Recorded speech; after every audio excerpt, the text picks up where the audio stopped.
there they are, sitting on the steps. They must not have another class until after lunch. I don't really know how to start this conversation, but I do want to talk to them. I don't want them to feel alone in this. I know it can seem like you're the only one who's struggling sometimes. Having to hide your struggles gets really exhausting, and it can help to have support. Well, here goes nothing. Hey, mind if I sit over here? I don't know if you remember me.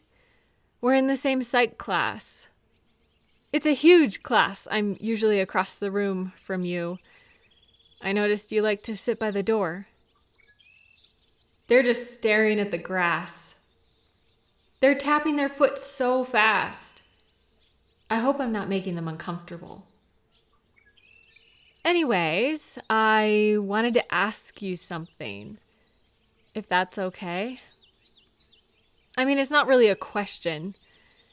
I just wanted to talk to you. Everyone else on campus is in class, so I doubt anyone will be eavesdropping on us. Well, except maybe that person walking by with their cello. No, nothing's wrong. I wanted to tell you something. I actually feel a little bad about this because I accidentally overheard something I wasn't supposed to hear. So I hope that doesn't make you feel bad. I was just walking by and I heard you talking to the professor about your phobia. They were giving you information on the school's academic accommodations, to remove barriers to full participation and learning. That's all I heard, though. It was just in passing, and it's totally none of my business. And we don't have to talk about it if you don't want to. But stuff like that can be really hard to deal with, especially if you feel like you have to hide it all the time. I just wanted to tell you that you're not alone. People of all kinds have phobias. And actually, someone in my family has androphobia too. I've seen how disruptive it can be. Like, it affects so much of their life.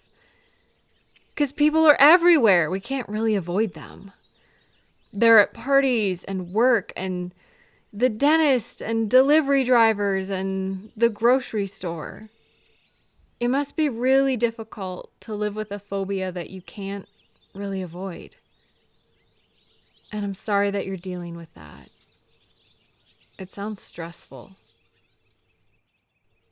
What is that like to deal with that every day? It makes you feel kind of sick? Like how? Oh, you get shaky and sweaty and can't breathe? Kind of like a panic attack or... Oh, it can cause panic attacks. I'm so sorry. I don't know exactly how you feel, but I used to get panic attacks and they were awful, so I can't imagine them being triggered so often. You just feel like you have to get away? Like you're in danger, something terrible will happen if you don't get away? So then it's probably really difficult to talk with people, is it? Oh, not even interacting with them, but sometimes even just hearing their voice? So if you're listening to a podcast and a guest you weren't prepared for comes on, it can trigger your fight or flight? Oh, it might even make you cry? And you can feel your heart pounding in your head? Does it come up very often? If you have a doctor appointment and you've never met the doctor before, that can cause you to panic? You've had to cancel appointments before because you were so anxious about it? Oh. Yeah, I guess you wouldn't always want to tell people why. That can be really personal. But then they just don't understand. Wow. That sounds like it could really hold you back in life. make it difficult to do the things you need to do or the things you want to do. Why do you feel guilty about it? Well, yeah, it's irrational. That's literally the definition of a phobia. If it's justified, then it's just fear, and fear is what keeps us safe from real danger. Irrational fears don't make sense, so you can't logic your way out of it or just get over it. Your brain is triggering a fear response, and your fight or flight, thinking you're in danger even if you're not. But it still feels like you're in danger. You shouldn't feel guilty for having androphobia. Lots of people do have phobias, but lots of people get help too. I wouldn't want you to feel trapped or like it will always control your life. I'm not saying you can just snap your fingers and be fine, but there are people who can help you make progress. It must be really scary feeling out of control. Like at any moment, your whole day can change because of a trigger you heard or something that popped up on TV. Having a phobia doesn't make you a bad person. No, it doesn't. You can't control what makes you feel anxious. If any of us could do that, we would just make it stop. I know you don't want to feel like you're in terrible danger. I get if you feel bad about how it negatively affects your life, but feeling guilt for it, you don't need that. And I know you would never use your mental health struggles as an excuse to blame or hurt someone else. People misunderstand you a lot? How? They think you're just being dramatic or trying to get attention? Sometimes they even try to get you to have a panic attack? That's horrible. No one should treat you that way.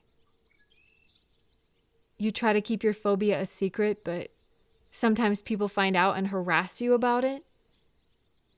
That is so wrong. Purposefully trying to upset and traumatize someone is awful. Yeah, I could see it'd be really hard when people make assumptions and judgments about you. It's not fair because they don't know you and what you're going through. But it's easier for people to make a quick judgment than take the time to try and understand, so unfortunately that happens a lot. And it's so annoying when you do make changes from real work, and then people think you just decided to stop pretending or something. I'm sorry people make assumptions about you. What's that? What kinds of things can change? Oh, you mean how can it get better? Oh, well, have you heard of exposure therapy? I know, it sounds kind of dramatic. If you've had a bad experience with a situation or a person, our brain can file that away as danger, which often is a good thing because if we touch a stove and it's hot, we know next time not to touch it. When a stove is on, that could mean danger. But if you touched a stove once and it burned you, so anytime you saw a stove in a department store or even on the TV and it triggered a panic attack, that would be your brain not reacting to the danger appropriately. Seeing a stove on the TV and being terrified it could burn you is irrational, and that's what phobias are all about. Even if it started as a way for your brain to try and protect you. All that to say, exposure therapy is when you are around the thing that caused you fear, but nothing bad happens. Your brain tells you that something bad is going to happen, but then it doesn't. And if you have that positive experience enough times, it can start to take the fear away. Our feelings can start to shift because we've been anticipating danger and it never comes. So we feel more and more safe. It's like if you walk by a stove and it didn't burn you, you might start to feel safe walking by stoves, if we're still following the stove analogy. Oh, no, it's a specific thing. You don't just go out and force yourself to face your phobia, and it's never a surprise. It's a really specific and guided process that someone who knows what they're doing can walk you through. It's not the only way to treat phobias, but it's pretty effective for most people. That's how my family member worked on their phobia. But anyways, I've wasted enough of your time. I'm sorry to bother you. I mostly just wanted to say that fear and anxiety suck and you're not alone, and I'm sorry you feel like you have to hide it to try to get through your days when it's so difficult. I wish nobody had to pretend to be okay when they're not. I don't know what you've been through or what kinds of experiences you've had that told your brain there was danger. But I really hope that you start to have good experiences that help you feel safe again. You deserve to have genuine and healthy relationships and not be held back by your phobia. Okay, I'm gonna go.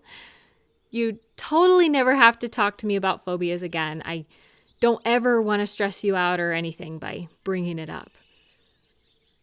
Because I know you said even just talking about it can give you symptoms. But if you ever do want to talk to someone about it, because I know it's a hard topic to bring up, you can talk to me. I won't make assumptions about you.